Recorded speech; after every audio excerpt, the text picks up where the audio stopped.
Japan has granted first of its kind approval for 2 stem cell based regenerative therapies, one for Parkinson's disease and one for severe heart failure. Our medical expert, Dr. Kohli, with us now. Thank you for being here. So what stem cells and why do they hold so much promise in medicine? Stem cells are the most exciting type of cell in our body. So if you think about a stem cell, it's an unprogrammed cell.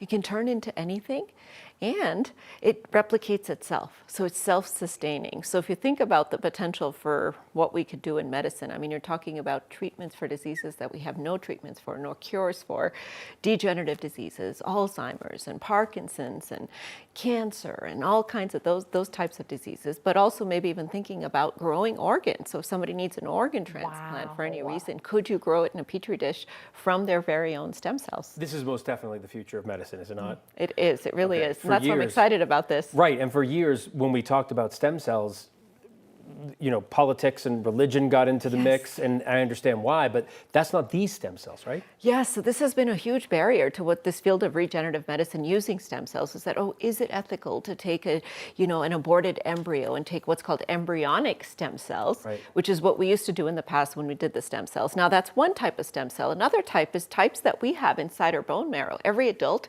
has stem cells in their body that regenerate all their cells. They're kind of the reserve for the other cells. That lives in our bone marrow. So if you've ever heard of what's called a stem cell transplant, that's taking one person's stem cells and giving it to another, or taking your own, giving you chemo and getting rid of your immune system and then repopulating it with That is the wild part. I was asked to do that. I'm on the registry, the bone marrow registry, and I was asked to do that for someone. I never actually got to that point, but when they explained to me they give you chemo to fill you up with all those stem cells, and then they take it out of you and put it in the other person. It's amazing what people do. It's really amazing. So the kind that these are called actually pluripotent stem cells, okay? And they're inducible pluripotent. So it means I take a skin cell from you, Sam or Phil, and then I reverse program it into a stem cell. And this actually won the Nobel Prize in medicine a few years ago because it's such a great technology.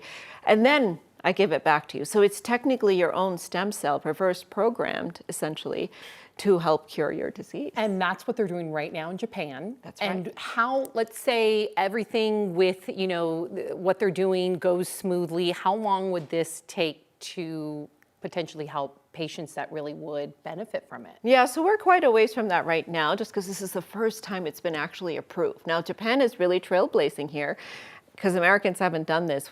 But now that we've removed many of these ethical and religious barriers, the idea is, should we open the floodgates and do this? So 2 very small trials have supported this. So one Parkinson's patients, 7 of them, and the second was severe heart failure patients, 8 of them. So small numbers, so take it with a tiny grain of salt. But essentially what they did is they put these stem cells into the brains of Parkinson's patients, and their symptoms got better and their disease started to reverse for 4 out of 7 of them. And then for the heart failure patients, even though the pump looked the same, they made what's called a stem cell patch, where they put a bunch of stem cells together and kind of put it onto the heart to see if it could squeeze harder. Their symptoms got significantly better. So they're studying this under provisional approval, which means, okay, let's go ahead and start doing it, but we got to keep an eye on what the future holds. That's hopeful. So small studies show promise. What would be the risks then? So think about it, right? If I have a cell that knows how to divide itself and can turn into anything, could it turn into cancer, right? And cancer is essentially uncontrolled growth. Like going rogue, like one of these cells going rogue? That's exactly right. So and that could happen? Yeah, so we're programming these cells, right? But what if the programming, like you said, Phil, that's a great way of saying it, goes rogue and it starts doing its own thing, then you've started to lose control over the cell. Of course, also immune rejection, right? Because if you take a stem cell and change how it looks, does the immune system think it's foreign? And then you start to attack your own cells because you put it into that person. So we still have a lot to figure out when it comes to these 2 types of safety signals, the immune signal and the cancer signal. But again, I think there's so much promise that this could be the future. I mean, think about, we're talking about diseases, but even in something as simple as aging, right? You inject stem cells, you can cause joints, your skin, your hair, all of those cells to start to regenerate. Imagine. We'll let them finish up the studies before we start injecting them into our face, okay?